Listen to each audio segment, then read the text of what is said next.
Imagine being trapped by terrorists in a tiny bomb shelter, one of 40 people. You do your best to survive as the laughing terrorists murder those around you one by one.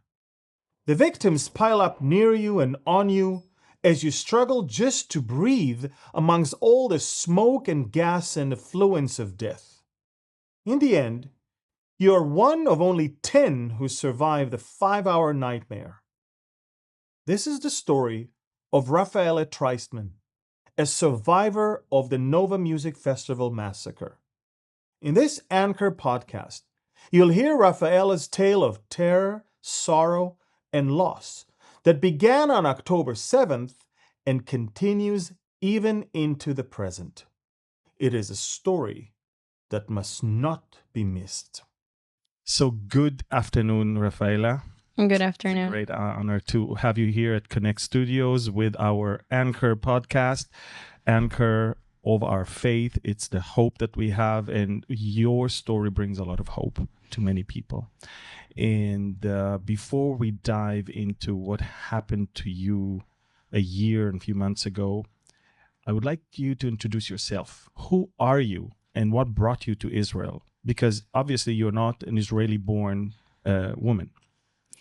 So my name is Rafaela. I'm 20 years old. I'm from Brazil, São Paulo. I've been living in Israel for about 4 years now. Bom dia? Bom dia. Bom dia. Yeah, that's good morning. Okay. And I was a good student, just a very normal girl, very geeky as well. And I'm Jewish. My mother's family, they're all Jewish. And I always heard a lot of things about Israel and about the culture and about the places, of course, Jerusalem. So you kept your Jewish identity there? Yes. Okay. In Brazil and all around the world outside of Israel, there are a lot of Jewish communities. And I was a part of one. I did like a juvenile movement. That's how they keep like the culture and they explain about Judaism and about Israel and everything. So I was into those conversations about this place. So you were not hiding your Jewish roots? No. The opposite? Not at all. You were active in Jewish youth movements and stuff like that? Yeah. And actually, I studied in schools that they weren't Jewish, like schools with no religion, like they don't teach religion in schools. Public schools? Yeah, not public, they're private, but still. Okay. And everybody knew that I was Jewish in my school because me and my brother, we were the only Jewish kids in the school, and we suffered from anti-Semitism as well. Wow. Your family name? It's Treistman. It's my first family name. That's already Jewish enough. Yeah, that's very Jewishy. And what's the other one? Pixenmeister. Pixenmeister. Yeah, that's from Austria.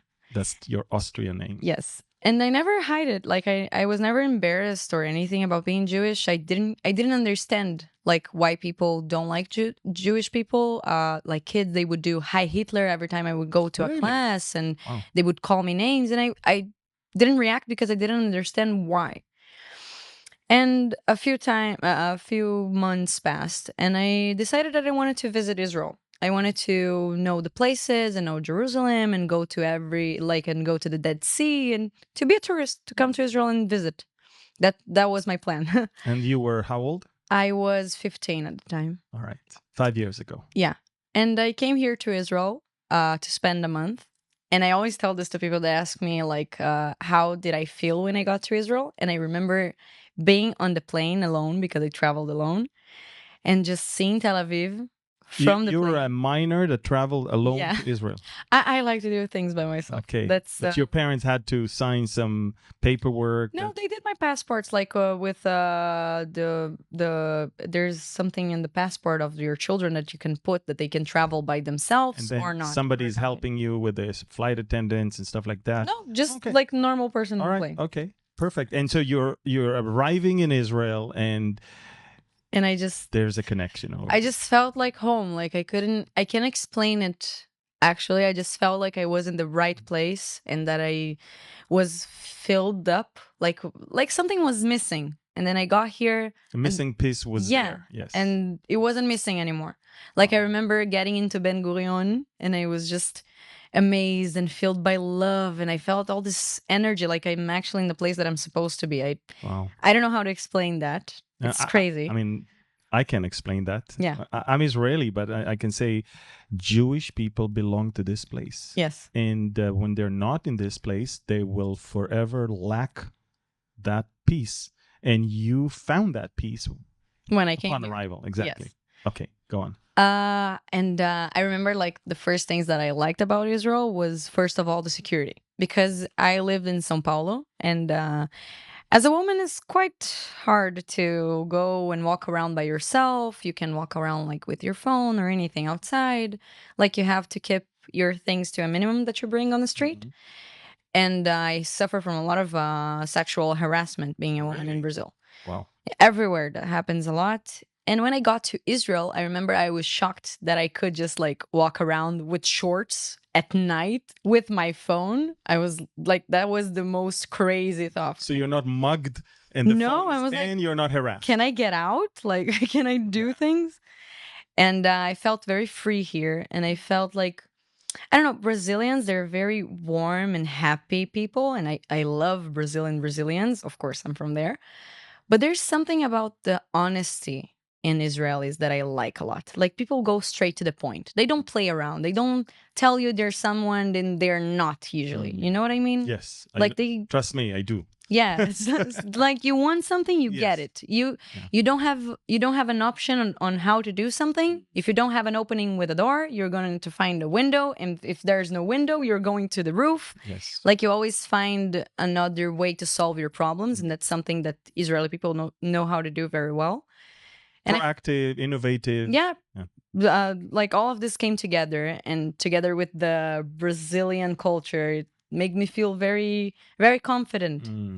Like feeling actually like myself. So you here. felt safe, secured, and you felt a sense of belonging. Yes, Not just exactly. safe, because you can be safe in other places around the world. Yeah, I can go to Switzerland and be Exactly. safe. But you felt this is your place. That's Yeah. the missing part. Exactly. And of course, I went around and went to the Dead Sea and fell in love with Jerusalem and the Kotel, of course. The Western Wall. Yeah. And then I came back to Brazil a month after because I was supposed to be here only a month just to travel and to see the place. And when I got back to Brazil, I just felt that something missing again. Like I was living all my life inside of a very small box. And then I came to Israel and I saw the world, and that they wanted to. And when I came back, I felt like they wanted to put me back into the box. So I couldn't live there anymore. Like it didn't feel good anymore. So I started looking for programs and to other things that I could do, maybe to come to Israel, because I could wait until I was 18 to do Aliyah, but I didn't want to wait. So Aliyah is to immigrate. Yeah, to immigrate to Israel when you're 18 or older. And I didn't want to wait. So I found this program, Nale, of course, with the help of a few people that were around me, the friends that know friends. My cousin actually made the same program. So it's a program that allows young Jews from around the world to actually make Aliyah, to Yes. officially, legally immigrate to Israel by themselves. You're not actually making Aliyah, because when you get here with Nale, you're under a visa, student visa. Okay. So you have to wait until you finish high school. It's a program that takes a lot of teenagers and young people from all around the world.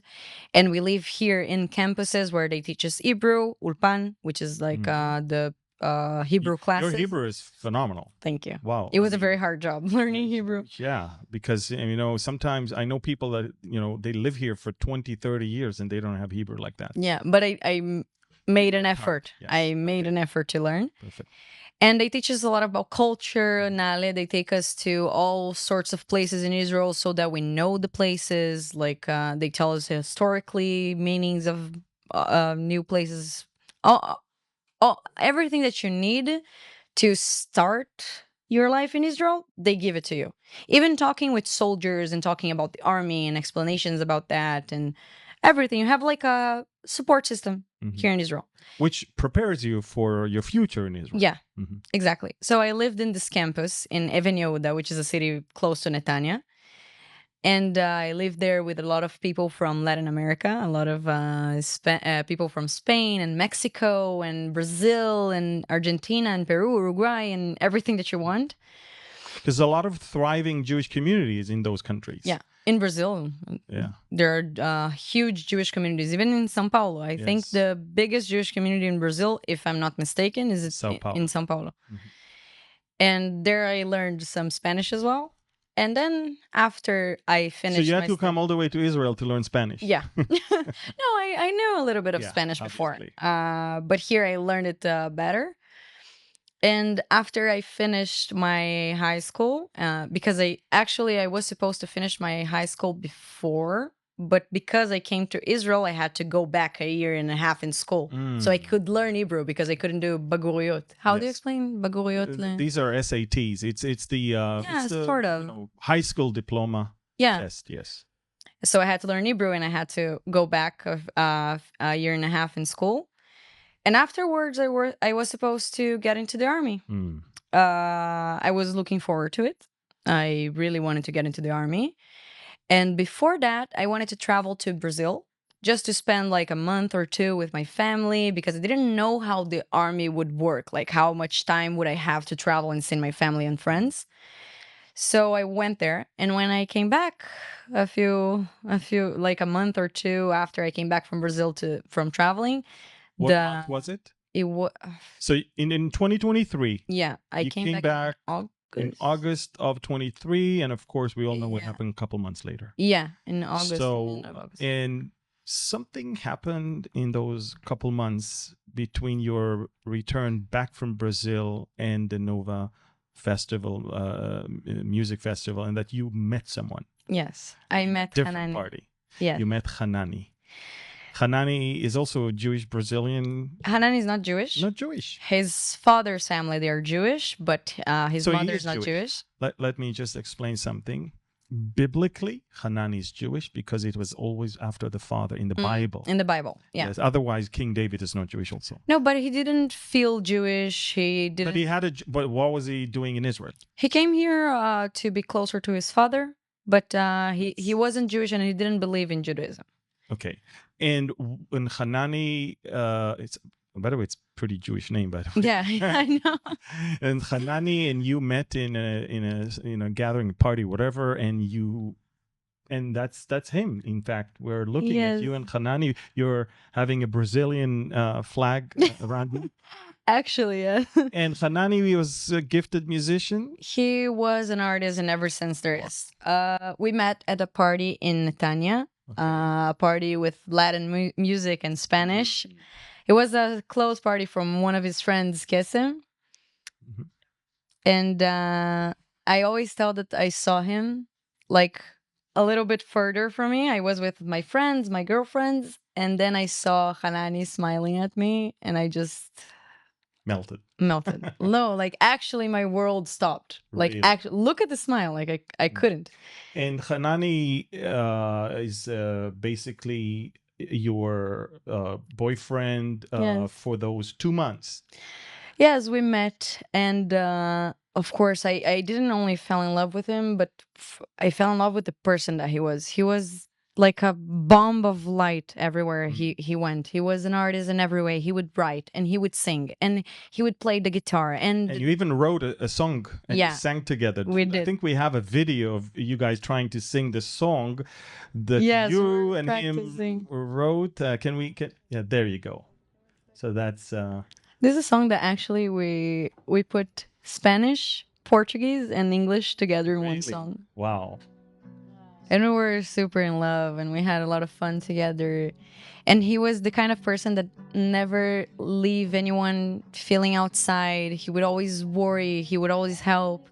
He didn't need much to be happy. Mm-hmm. He just knew how to live life correctly. Like he didn't care about all the things that hold us in the physical world. You know what I mean? He wasn't a materialistic person. No, at all. Was he spiritual? Yes. Did he believe in God? Or he believed in God in a different way. I don't know how to quite explain his religion, so I don't want to say wrong things. So, Rafaela, 2 months before the Nova Music Festival, you meet with Hanani, and now you're a couple, and he tells you about it a month before. Yeah. and he told you that this is basically a version of another rave that happens in Brazil. So the people that are a part of the trance music community that hear this type of music for all their lives, they knew about the Nova Festival months before. And that's why there were so many colorful people in the Nova Festival. There were families with children. There were people from outside of Israel, tourists, immigrants, people from Brazil and Argentina and the US and everything. Like all kinds of people were celebrating in one space. And what was it that they celebrated? I mean, because a lot of people connect it with peace, love, and peace. Love and peace. Actually. But it wasn't a political thing. No. Let me paint you the image of the party. Yeah. I got there. That was my first rave. I never been to a party like that before. When you say rave, you mean nature party? Yeah. Something like that? Yes. Which is outdoors? It's a party outdoor. It's not like going to a bar or going to a party in the center of your city. It's a place, like if you go to an open space, yes, even in a forest, maybe in the beach. Okay. It happens in a lot of places. That's what you call a rave. Yeah. Okay. I got inside. The first thing that I saw was all the tents. A lot of people bringing tents and lights and things to hang up and chairs and food and water. And then I saw children running and I saw parents with their children and babies with headphones because the music is loud. And then I looked to the other side and then I see artists painting neon live so people could see. And then I saw 3 stages and with artists from all around the world. And I heard a lot of languages and people that work with everything, like people that are doctors, soldiers, normal people. That's your first rave. You feel amazing. You arrive there with the Hanani. And Rafaela, another friend. We got to the party at the 6th of October at 10, 11 p.m., way early. That's considered early? Yeah. 11 p.m.? Yeah, all that's right, early. Okay. Because the party was supposed to go until 3 or 4 in the afternoon. So it was quite early. We got there. We didn't have a car to go. We couldn't figure out a way to rent a car. I couldn't ask for anyone. It didn't work. Every way that we tried to go there, even riding with someone, it didn't work. So what me and Hanani did was that we got on a bus to Beersheba, which is a city between Tel Aviv and the south, for the people that don't know. And in Beersheba, Hanani had a friend that could take us and give us a ride to the party. Okay.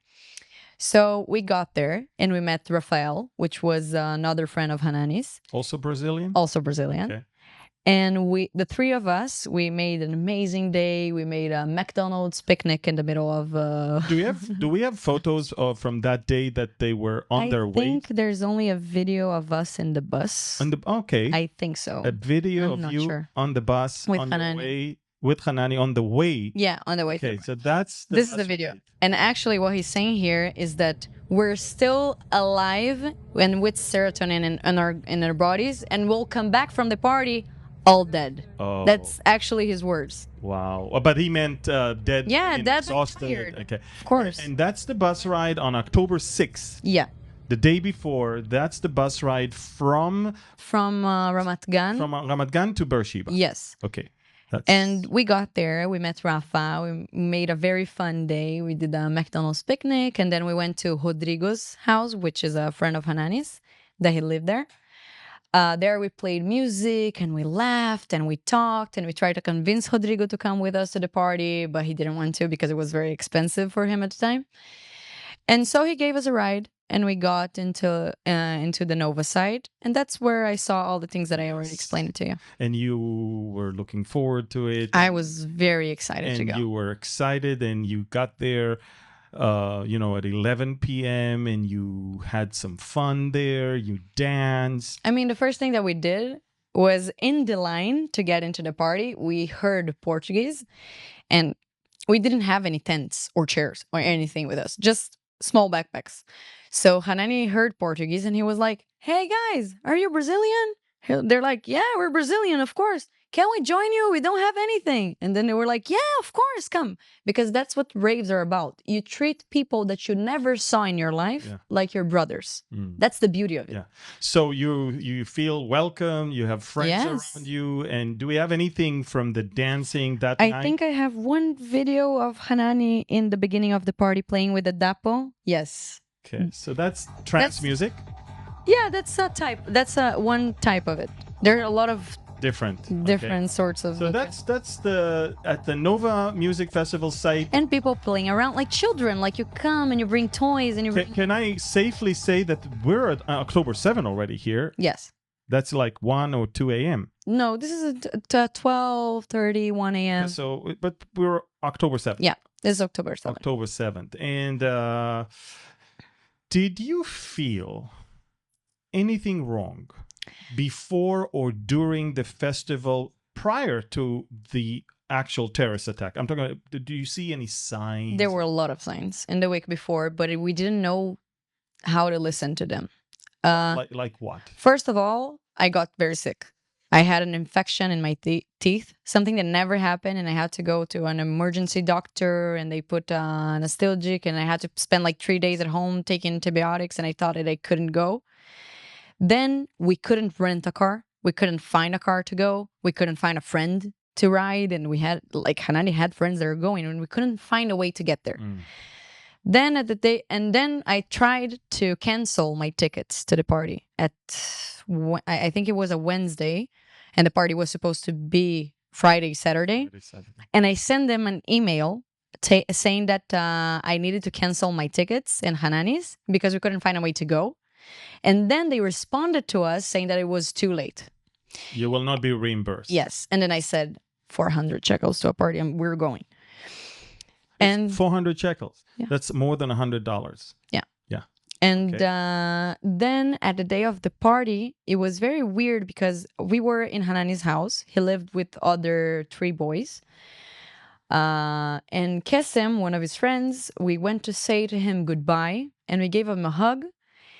And I felt very weird. And then I talked to Kesem about it after everything that happened, and he felt the same thing. Like I didn't say goodbye to him as I should. Like I didn't really say goodbye. I just gave him a small hug, which is actually what you would do normally, but it felt wrong. And at the party, I didn't feel anything wrong. I was just having fun. So nobody felt, as far as you're concerned, and people you were with, nobody felt unsafe. No, there were a few people that maybe asked like why the party was close to Gaza. And I asked myself the same thing because I'm not from Israel, but I thought to myself, people live here. So they raise children what is here. It, 3 miles away from Gaza? It's something 5 kilometers. Yeah, I don't know how to say it in miles. It's 3 miles away from the border with Gaza. But I didn't see any problem with it because there are actually families that live there on the border. So I was like, okay. And there were other festivals that happened in the same place of Nova. Even Hanani was in one of those festivals. So it was like, no, I've been here before. It's okay.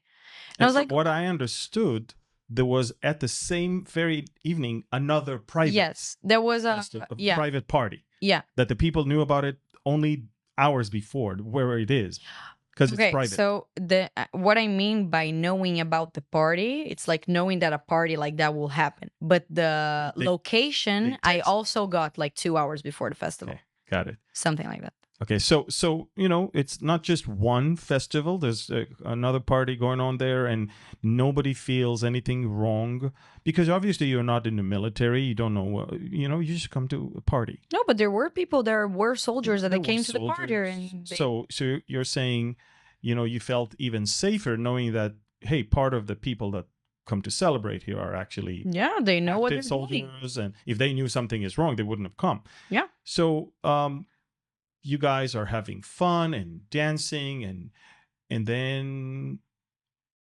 all hell breaks loose. So we were dancing a lot, having a lot of fun. Me and Hanani were laughing all like crazy, crying of laughter, and I don't even remember about what. And seeing a lot of people and knowing new people and colorful, like very colorful people. I don't know how to explain that. Like very live people, very happy, very.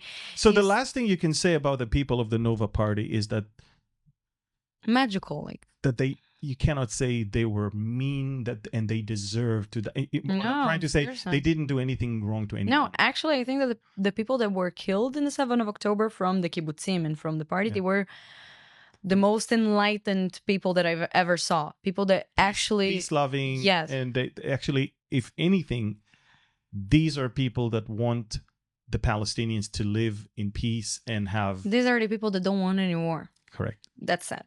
In a way, they were a bit delusional because they didn't know what the other side is planning. Yeah, we were maybe innocent. Yeah. Naive. Naive. Yes, Actually, yes. We're going through the party and That was all night. all night. Then the sunrise started to come. And I can't explain it better than to just say to you that we were actually taking the energy from the sun coming. And as the sun went up, our energy went up in the same level. And suddenly you can see all the faces that you're having fun because it was with all dark night. before. Yes, and then you can see the nature and the sun between the trees, and everything is way more beautiful. And we were at the peak of the party, making the most fun that I had in a long time in all my life. It was like the most beautiful thing I've ever saw. And I remember looking around and seeing people smiling from ear to ear and hugging their friends, and the music stopped. And the music abruptly stopped. Stopped. And then the first reaction of the people was to scream, not to scream angrily, but like, what's going on? No, come back. Like it was a technical problem. Mm. Then we looked back and we saw a lot of rockets coming from Gaza. Okay. And so then you knew something is wrong. Not quite. I mean, did you connect the dots? Like the music must have stopped because of the rockets? Yes, Okay. yes. All right. But we thought it was only rockets. It happens in Israel. Like it's funny to say only rockets. It's only rockets. But we're used to that in Israel. Yeah. You know, if we see rockets, we go to a shelter and everything's and so rockets by nature will not hit 2.5 miles away. They will pass over you. No, I actually kind of got Did you worried. hear falls of rockets also, or just the rockets flying? I was very confused. The music stopped and I saw the rockets and I was hearing explosions, but I thought that was the Iron Dome. And then I thought we're very close to Gaza and I'm scared that the rocket, maybe the Iron Dome won't work, or maybe one will fall. And I looked around and there was just us and trees, so we weren't protected. Obviously. So me and Hanani, we started going around. He grabbed my hand and we started searching for a better place to hide. We stopped in one of the big tents that were in the party. And then we looked at each other and we're like, okay, the rockets are not stopping. We're hearing Tseva Adom, which is red alert. Red alert. And we said, okay, let's get out of the party and let's find a shelter. We went to our tent, grabbed our backpacks. Rafa met us there. And we started leaving the party, running outside of the party. And we got to the 232 road, which nowadays is known as the Death Road.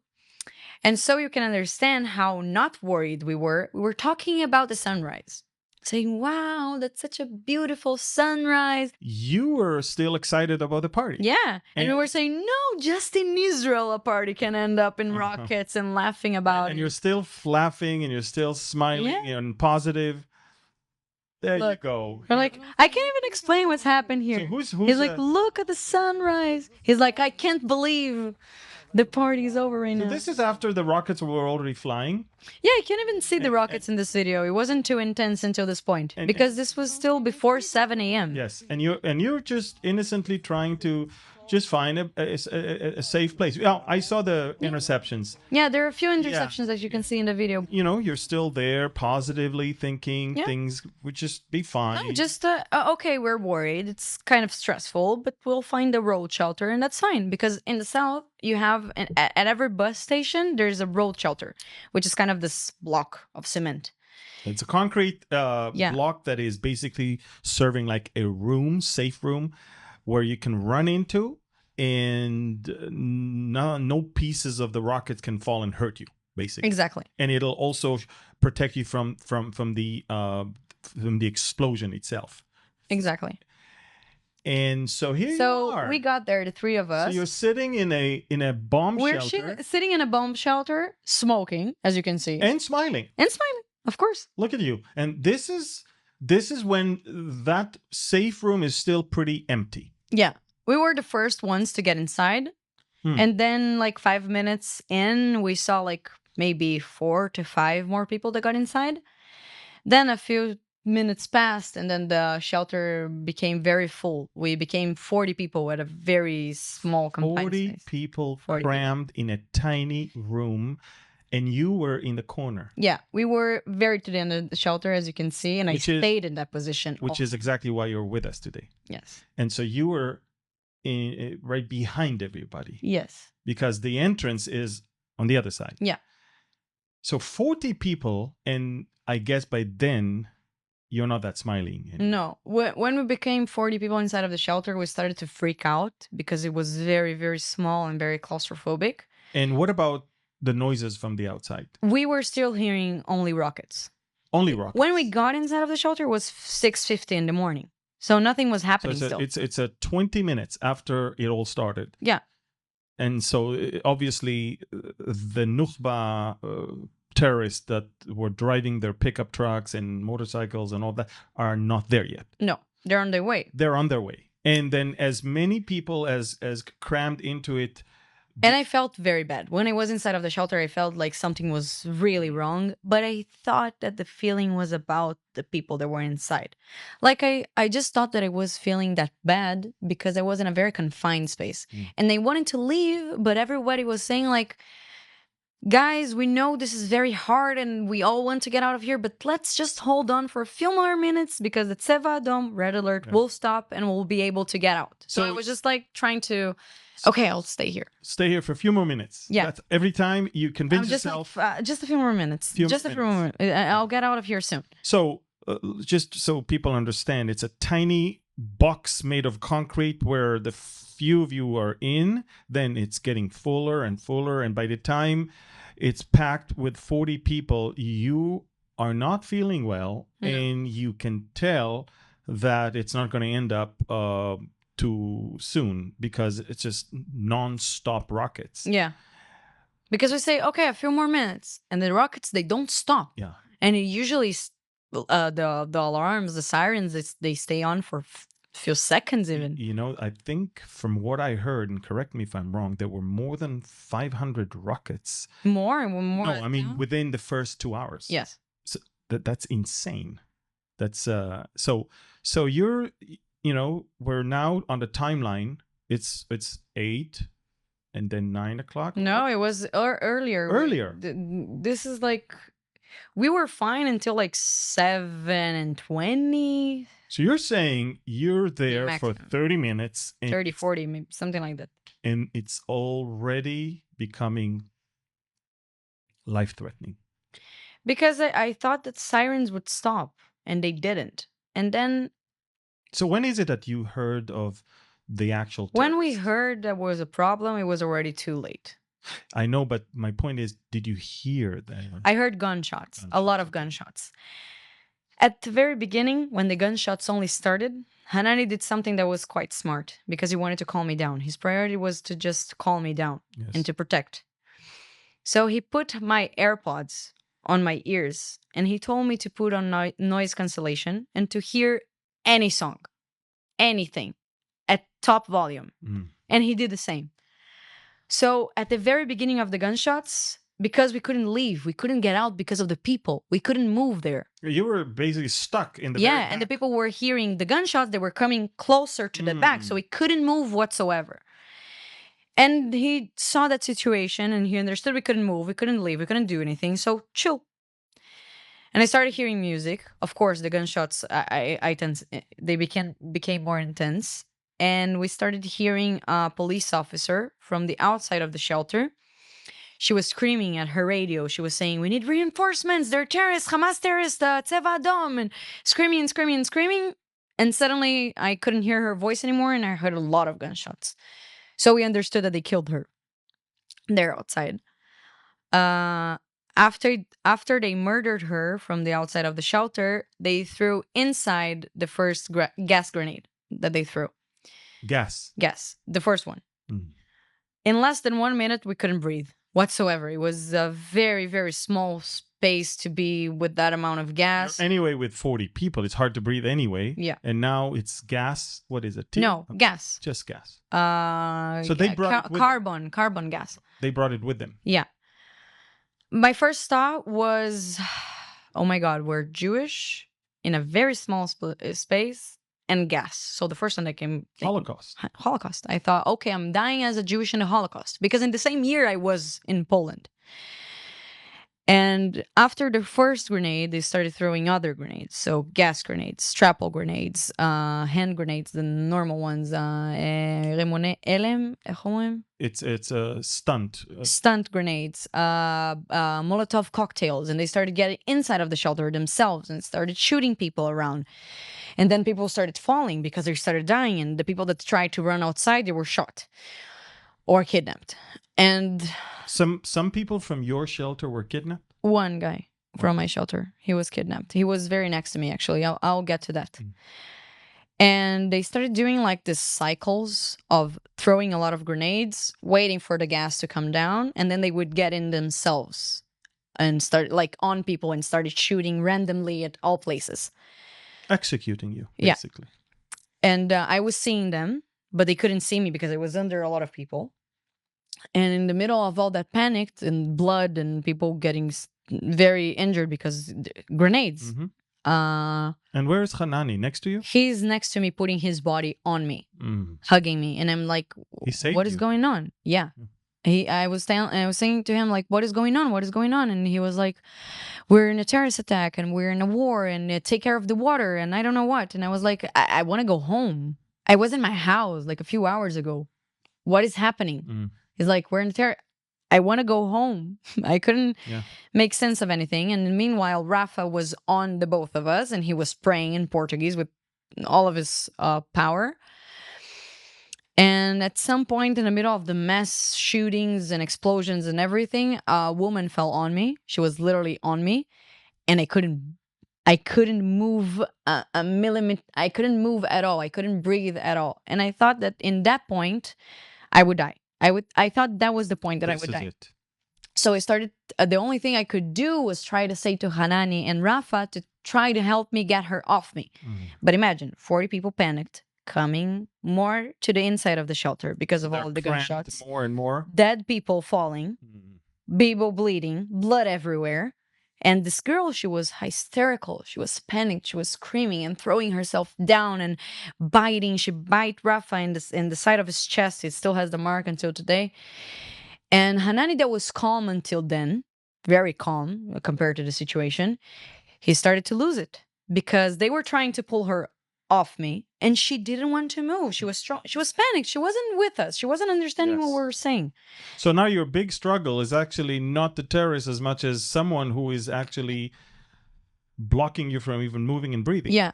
And then Hanani started to scream at her and say like, just let me take you off of her. And then everything. He started to get mad. She wasn't in a stage that she could listen. She couldn't. And so Hanani understood that even if we were inside or outside, we would die. And I think he didn't want to die with the feeling that he didn't do anything. I don't know if that was because he was a soldier. I don't know if he was too... He was in the Israeli army? Yeah, he was a Golani soldier. Okay. It's a combat soldier. Infantry soldier. Okay. And... I don't know if he just wanted to try and escape or try to do something. He just told me that he needed to do something. He told me, I know my time has come. I have to try and do something. And he started to try and get out. He started trying to push people and get on people and get outside. And from that, I didn't see him anymore. And I was still in the floor. And Rafa said that he saw him or getting shot or something that got onto him that made him scream and fall down. I didn't see him until that point. And I didn't understand if he was alive, he wasn't alive, and everything was very dark because after some time they started also burning a few of the bodies outside of the shelter. So they took the terrorists. Yeah, they took a few of the dead bodies or alive still. It was too much screaming for me to understand if the people that were burning outside, they were alive or dead. And And how did they burn them? Just put gas on the gasoline, or I think gasoline or something. they burned them? Yeah, they burned them outside, and all that smoke was coming inside of the shelter as well. So it got to a point that people started arguing about opening a door that doesn't exist because there isn't doors in road shelter. But they started arguing like to open a door because it was too dark. We couldn't see anything anymore. And I was for And it's daylight, yet you see nothing because because of the gas and the gas, smoke. the smoke, and too many people. Yeah, and It's like a scene from a horror movie. I Basically. can I It's there hell. aren't movies that put those things into. So you were in a situation that even the worst horror movies cannot even depict. This- Can't even begin to explain what we went through there. And I spent 5 hours inside of the shelter. I 5 hours. yeah, 5 hours from 7 to 12. 2:12, yeah. Wow. And I was passing out and waking up. I would pass out, wake up, and the first thing that I would think was Hanani, and I started to scream and ask for him and wait for an answer. He didn't answer. Started talking to dead bodies next to me that I couldn't see, as if it was him. And it's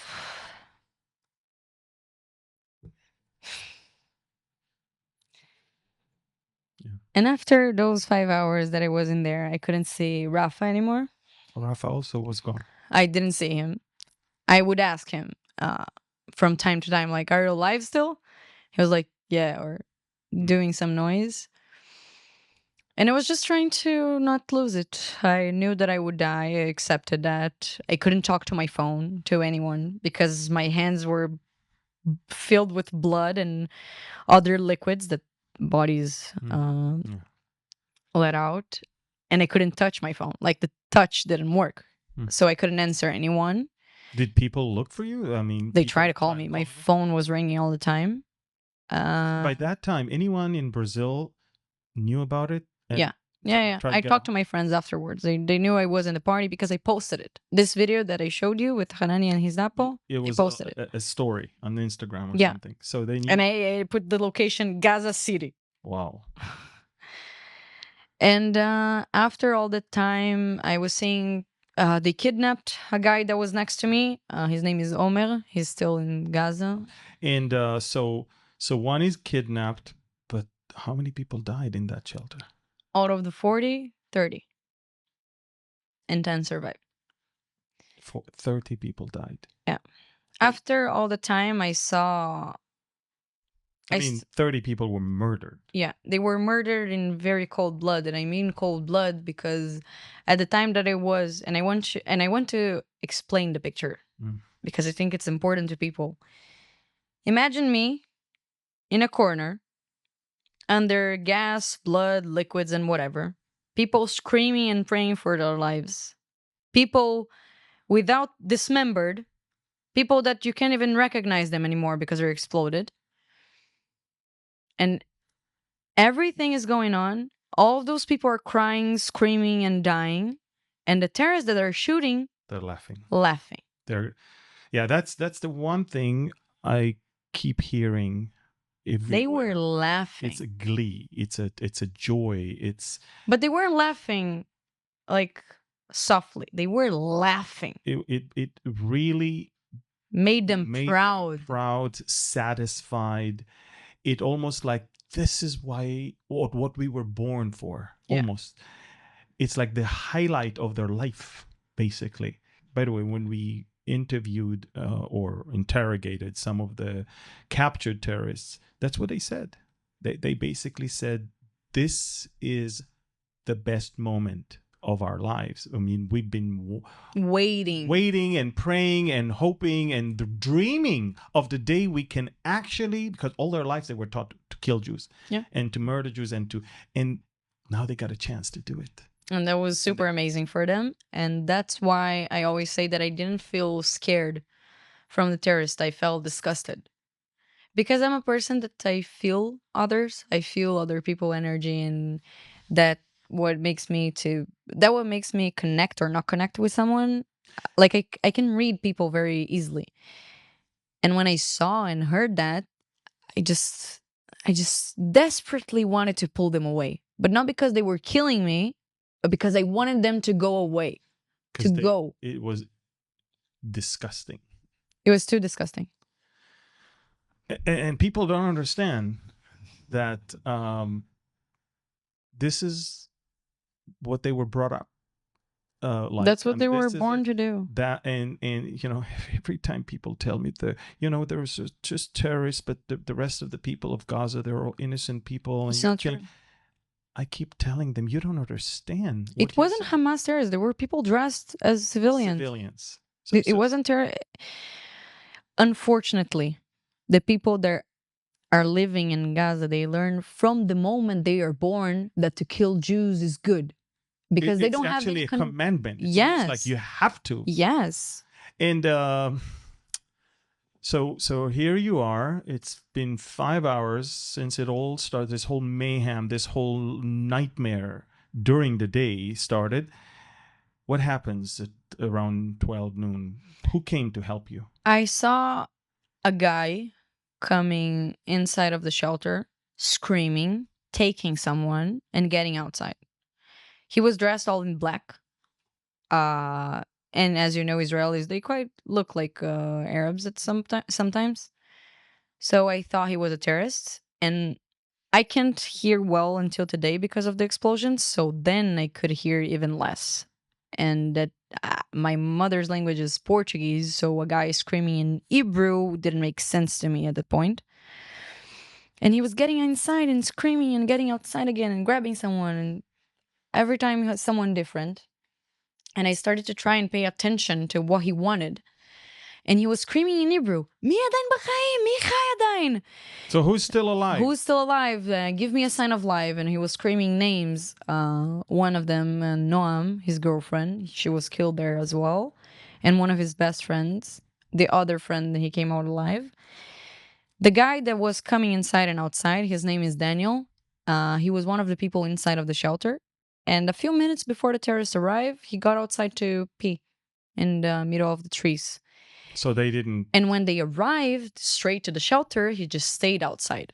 They shot at his direction and they killed people around him, but he was laying on the floor and somehow they didn't get to him. And after all this time, he saw a car with police officers, 5 to 6 police officers. And he asked them to come. First of all, they thought he was a terrorist. Yes. He had to convince them that he wasn't.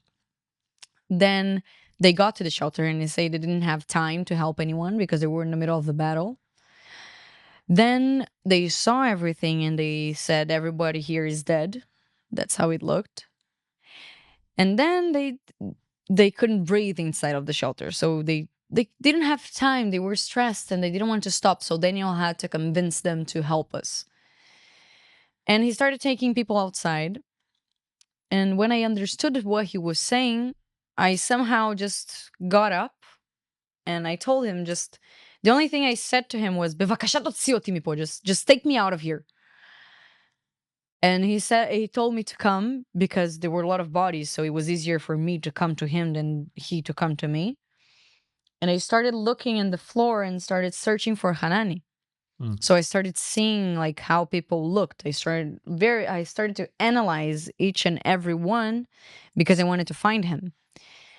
And I started seeing the phones of the people ringing with mom, dad, brother, sister, babe calling. And I was thinking to myself, like, they're calling their families and I can't even tell you how they look because they're exploded. They're covered in blood. I can't explain. And I started to get outside. And you can call me crazy, you can say it's God, you can say whatever, but I heard a voice, a very clear voice, very calm in my ear, which doesn't make sense because I couldn't hear them. I believe and I will tell you that it is God because I do believe it's God as well. More than once it happened to me, but go ahead. And I just heard him saying like, don't step on people's heads. So I tried not to. I got outside. I saw Hanani laying on the floor. I can tell you if he was actually shot or if the blood that was on him was from other people. I didn't But he stop was to dead. analyze. You saw him and you I knew saw he's him dead? I saw him laying down with his belly down, and I didn't want to understand that was him. And I'll tell you something that my brain did for me to not to process that was him. Hanani was shirtless with white shorts, and I had beige pants with a white top. And I told myself, he looks cleaner with his pants than I do, so they can't be him. Like my brain just Yeah. made something up, so I couldn't understand that was him. I got outside. Daniel put me to the back of the shelter. I saw the bodies. He just took me away from there. I got to the back of the shelter and I see Rafael laying on the floor. I didn't see him getting out, but I saw him outside. And he was looking at himself, trying to analyze if he has been hurt. And he was thanking God, just how am I alive? Thank you, thank you, thank you. And while he was thanking God, the only thing I could get out of my mouth was Hanani died. He's dead. He's dead. He's dead. He's dead. Hanani died. And I was waiting for him to somehow disagree with me and tell me I was wrong, but he didn't. And I couldn't move. I couldn't breathe even outside. I couldn't breathe because I couldn't understand that he was here and then he's not. It didn't make sense to me. Death is something that it's hard Yeah. for the humans to process. And I couldn't make sense of it. And I was next to Rafa. And then I saw this broken car, which was shot several times next to the shelter close by. And the police officers or Daniel, I don't remember who was the one that did it, but they broke the back of the car because inside there was a small fridge with water and juice and fruits. And I just remember getting like this huge bottle of cold water and receiving. Daniel went around with the people that were outside and he was giving melon to everyone, like putting melon in people's mouths, a little bit of sugar. And I remember like taking the first sip of water and all the cold inside. And then I asked Rafa to throw a little bit of the water in my face so I could wake up. And then the police officers, they started to group us and tell us that we had to go out of there. And they wanted to put us in their cars, the cars with big trunks. And they didn't want to leave. I told the police officer that I wasn't going anywhere without my boyfriend. I said, no, I need my boyfriend. You don't understand. He's here somewhere. You just need to find him because I can't find him. Even though I saw him in there. Yeah. And he was like, I'll get to your boyfriend afterwards. You have to come now. I'm like, I'm not going now. After arguing with me, he just grabbed me and put me inside of the car. I remember my stepfather called and I just gave the police officer to explain to him where we were going. I was sending SOS messages to my stepfather all this time because Where is he? In Brazil? No, he's here in Israel. Your stepfather Yeah. lives in Israel. Yeah. Okay. And he's my emergency contact. And you don't have to type anything to send your location if you have an emergency contact. You just click the side button a lot of times and it starts sending automatically. So he knew where I was. And we started going, and the police officers, they told us that they were taking us to Ofakim, which is a city in the south, to a military base.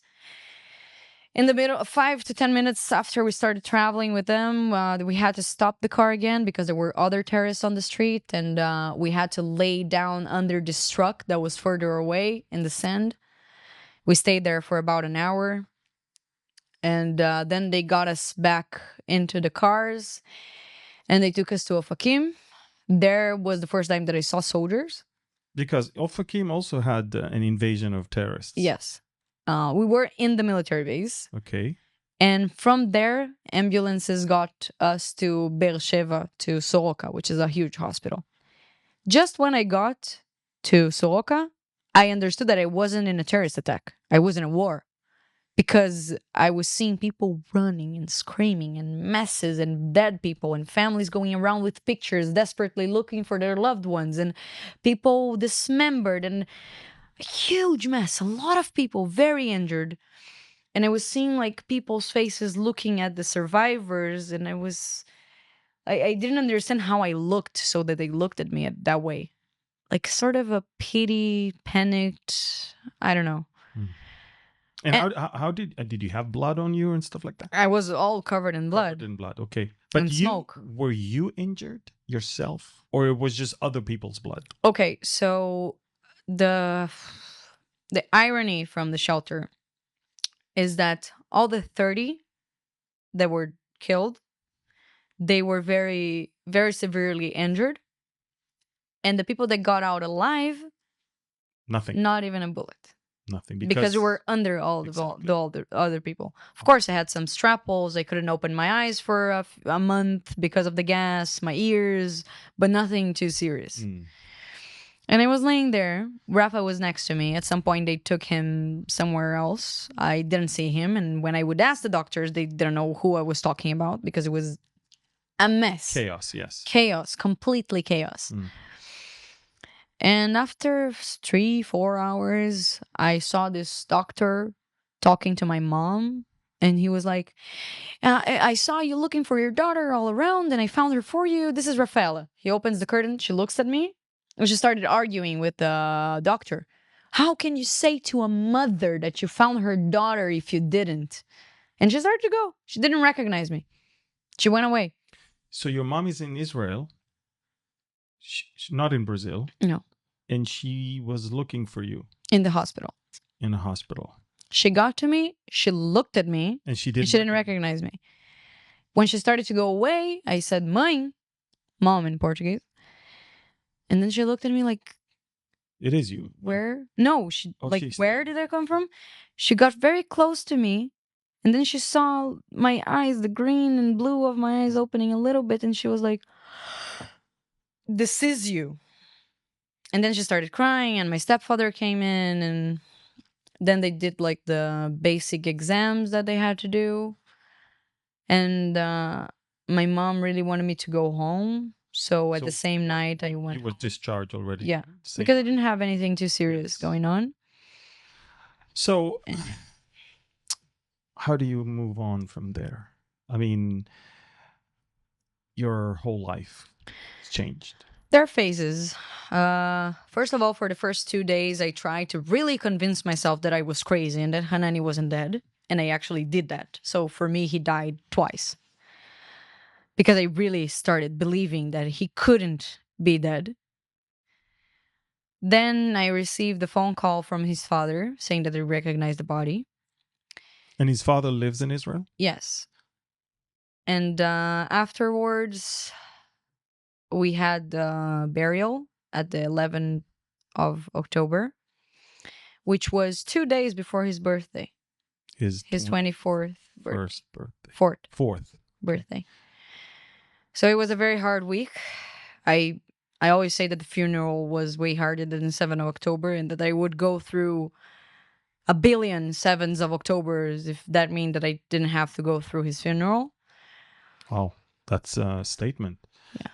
So what was it in the funeral that was harder than the actual terror? Everything. I couldn't look at his brother's faces and being the one who was there with him and he wasn't there. I wanted to apologize. I didn't know what to do. You had a guilt trip? Yes. This whole survivor's guilt. I couldn't breathe. I couldn't move. I couldn't Is it true that you have survivor's guilt? That's actually true. It's true? Yeah. So you felt it? Yeah. And I couldn't look at the hole in the floor, which looked smaller than his height, and to see him like inside of the plastic bag. Was he wrapped with a talit? He was with the Israeli flag. Like a plastic bag and an Israeli flag.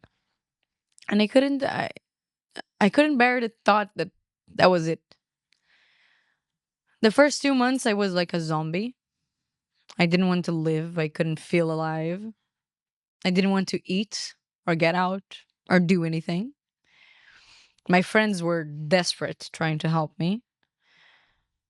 They were saying I was getting skinnier and skinnier and skinnier, and I didn't want to eat, and it didn't interest me. I didn't care about how I looked anymore. I didn't care about anything at all, and I didn't know how to care. I was cold. I was sad. I didn't want to live anymore. I wanted to die together with Hanani. I knew that at some point it would get better, but I didn't want to get better. I just wanted to go. And of course, a week after the 7th of October, I started psychological treatment. And 2 months after the massacre, I went to a retreat in Cyprus. There's a retreat to Nova survivors. That helped a lot. That made me start to want to go back. Were there any survivors from your particular bomb shelter? Yeah. That you recognize them? Yeah. I Daniel was there in Cyprus. Michelle, Roni. There were a few friends. And did you become friends or something, or it was just? It's not friends like we call each other every day. But if I see them, you have this. It's like I love them. But it's not like it's a connection that is different than every other connection that I ever had. It's like when we meet, we give the biggest hugs and we cry. How often do you meet? It's been a few months since I saw them. So it's hard. It's hard to like move from the story in this. I don't think people understand what happened, to be honest with you. They don't. And I don't think people understand what, not just the dead, but what the living survivors have to go through since. And I don't think, okay, and this is probably the best segue into what I wanted to talk about now, which is, probably a couple days after October 7th, all across the world, people your age started marching in the street and blaming the victims as the aggressors and the aggressors as the victims. And everything changed, and everybody, it's amazing. I've never seen anything like that.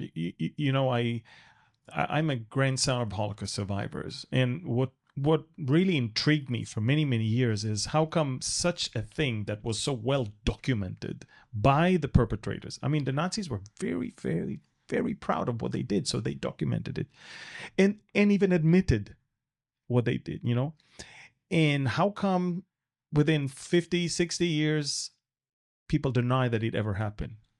And I thought this is crazy until October 7th happened, and then I saw that it didn't take 60 years. It took 3 days to have people say that not only did it never happen, it's actually Israel the aggressor.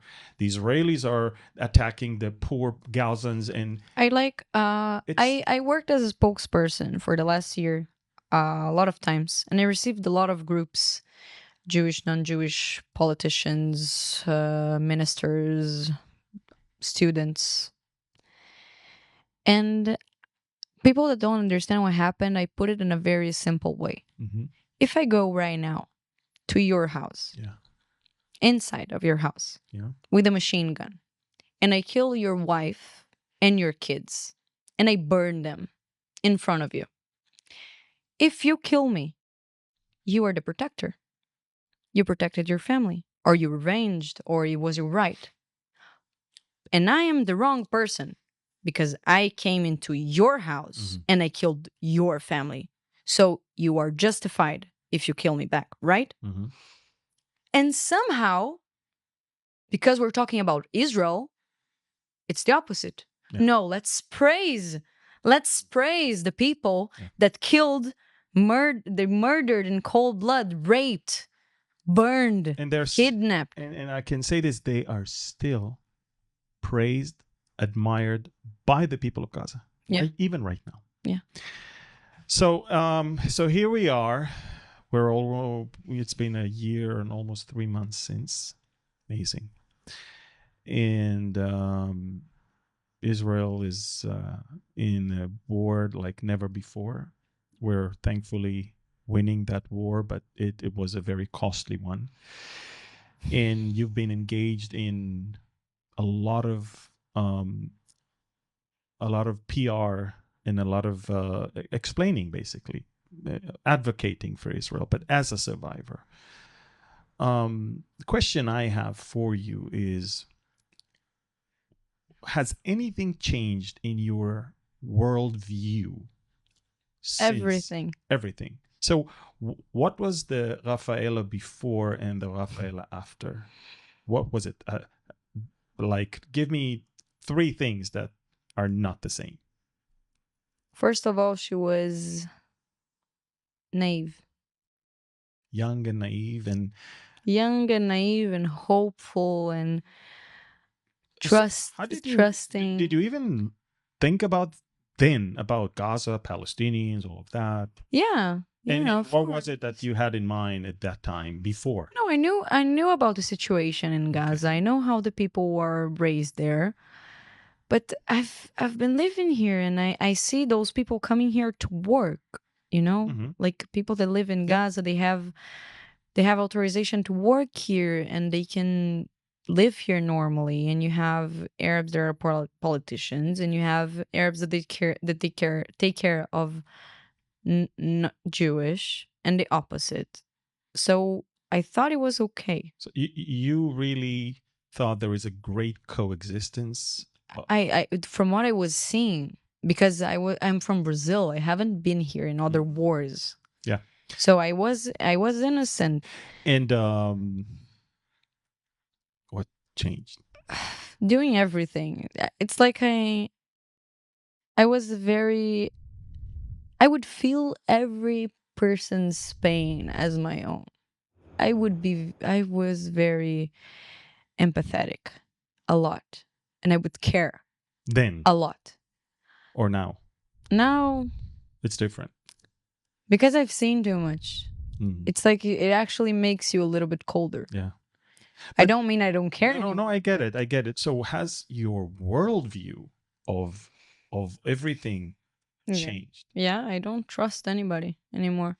Yeah. I think people are just too addicted to trying and to fit into somewhere that they would do anything and everything just to feel part of something bigger, and that's and they don't have the clue of no. what's going on, but they want to be part of. I mean, come here. Yeah. People that don't know, come here. I invite all of the groups that are so supportive of Hamas. Come to Israel. Yeah. See for yourself. Yeah. I love seeing the groups that Hamas less support. You see homosexuals posting on Instagram about how they support Hamas. Come with the flag into Gaza and see what happened. Yeah. People were saying it like Israel tries its best, and I have friends that are soldiers, and I see that with my eyes. We lose lives that we hurt the less civilians as we can. It's a war. It's not pretty. It's not supposed to be pretty. But Israel can't be quiet. Yes, come and attack all of our country, and It's a war we never chose, we never started. And not only that, by the way, the ratio between terrorists and what they call uninvolved is actually the lowest here in this campaign than any other warfare, any other battlefield in history. In other words, you're trying to be as best as you can, and not only that, they don't appreciate that, they actually call you a murderer. They call it a genocide, and when it doesn't even fit the definition of a genocide, they want to change the definition of genocide so it'll fit. Because that's the thing. Jewish people, they're always. So you see double standard. Yeah. Do you see that Jews are always. You see, there are a lot of wars that happened in the last years. There are a lot of problems. There are still concentration camps in the world, in a few countries. But no Jews, no news. No, exactly. If you're not talking about Israel. Yeah. You know, they just found a mass grave of 100,000 bodies in Syria. Yeah, I heard about that. Nobody talks about it. No. Yeah. But if Israel was involved, if you would have found a mass grave of 20 Palestinians, it would make headlines everywhere. Yes. So as we wrap it up, and first of all, I'm very thankful that you're willing to come and open that wound once again. I know it's not easy, but sometimes I hope it helps. I think I do this because once it's an opportunity to talk about Hanani, which was the best person I've ever met. Second of all, a lot of the stories we won't hear. Hanani's family, where do they live? Hanani's mom, she's in Brazil, and all this mother side is in Yes. Brazil, and all the father side is here in Israel. What part of Israel? In the north. Yeah, not too far from here. No. And so, do you have anything in mind for the future as far as commemorating him? Like, I want to honor him in every way I can. I always talk about him. I always tell groups, and I just want people to know how filled with light he was. But I do want to. I have my own plans. Yeah. I don't like talking about things No, no. before I do them. I like to just have them, but I do want to find any way to honor him so that people know who he was. You know, at the age of 17, I almost committed suicide. And then God really shook my life. And since then, he's the center of everything I live for. And, you know, from someone who is very non-spiritual, everything I do today is about God and the spirit of God that is in me. Now, what was Rafaela before October 7th and after October 7th when it comes to spiritual, the spiritual side of you and where is God in this whole thing in your life? Do you even acknowledge? Right now, he's in Yes. everything. But In everything. Before the 7th of October, I wasn't a big believer. I was more of a concrete person. So actually, I see, I believe, you know? I get it. No, but the point is, a lot of people will always say that where was God in this whole thing? And so they will actually use catastrophes like that to justify atheism and say, well, you know, since God was not there, I don't think there is a God. In your case, you did see how God saved your life. And you did see that evil exists in the world. But, you know, God is still here. It's not like he does not exist because evil is here. People choose evil. Yeah, exactly. And then you see these evil things happening. God gives you the right to choose what you do with that's right. You know, in the book of Deuteronomy, God says to Moses, I put before you evil and good, death and life. And then he says, choose life. It's a choice. Life is a choice. Exactly. Good is a choice. So you see that in you right now. I see God in everything. Before the 7th of October, I didn't pay too much attention to God. I didn't even think about it that much. I think I believed him in some place, but nowadays I talk to him because he talked to me.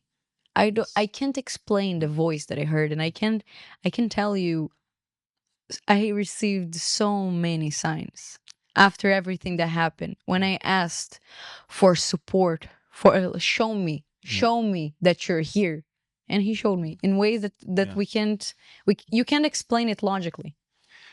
Yeah, I'm going to give you the book that really describes my journey of how you know, what happened to me, and you know, you can see the full story. But you're coming from Brazil, and this is I'll end up here just by saying that there's a huge community in Brazil of non-Jews that really loves Israel. Yeah, they really love Israel. And the reason why they love Israel is because for them, believing in Jesus is not believing in a Catholic crucifix. It's believing in a Jewish Messiah that came to save them also. So they feel that they owe Israel so much.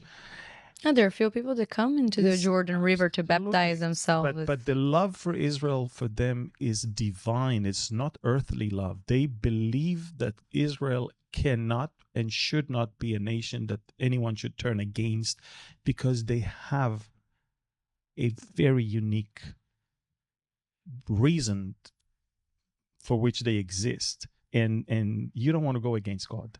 Yeah. And God said to Abraham, I will bless he who bless you, and I will curse the one that curses you. Exactly. And no wonder why the Arabs always lose the wars against Israel. You cannot come against Israel and be blessed. Exactly. Even if you have the numbers, Yes. the machines. It will never, you know, the book of Jeremiah, it says in chapter 31, it says, only when the sun, the moon, and the stars will no longer be there, only then Israel will not be a nation before me. In other words, if you want to get rid of Israel, and if you want God to forget about them, then you have to first get rid of the sun, the moon, and the stars. And I always tell the Iranians, aim your rockets to the sun, the moon, and the stars, Yeah. because only then you may get rid of us. But what I want you to know is that, you know, you're a Jewish girl coming all the way, all by yourself from Brazil to this country. God has definitely directed your steps. I also believe that God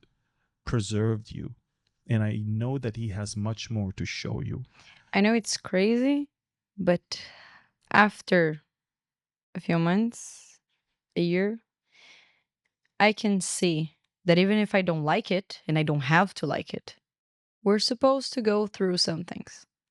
There are some things that people are supposed to go through. It doesn't matter if it's good or bad. I understood that everything is a lesson. Maybe hard, maybe easy, Yeah. But but it's, I believe God is not done with you. I think yeah, me He's too. going to He's building up. He's going to show you much more, and I want you to know that there are millions of evangelical Christians all around the world that they're going to be exposed to your story, and and maybe continue, maybe start praying for you to uh, find the source of life Yeah. and hope in this world, and the Messiah. And then I want you also to remember that your story uh, cannot be hidden or forgotten, should not be hidden or forgotten. And wherever you go, remember that even though sometimes, you know, you feel like, oh, I've said it so many times, you will always touch somebody. Yeah. That may be that person who will make the difference in his community or even entire country. You know, I went to a little tiny church in Croatia, and little did I know that with that little tiny place with a small number of people, there was a couple there that introduced me to the entire country of Romania, and they lived in Vienna. I went to Vienna to visit them, and then a couple introduced me to the entire country of Brazil through a tiny meeting in a little bomb shelter in Croatia.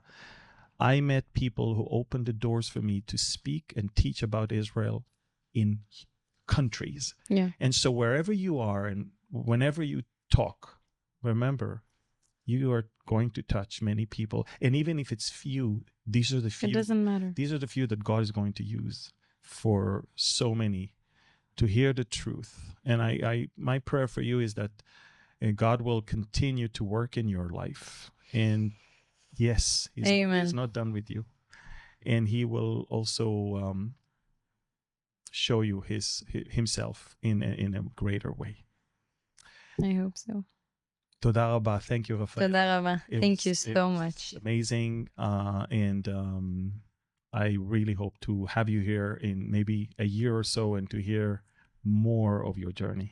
Thank you Life so journey. much. Thank you.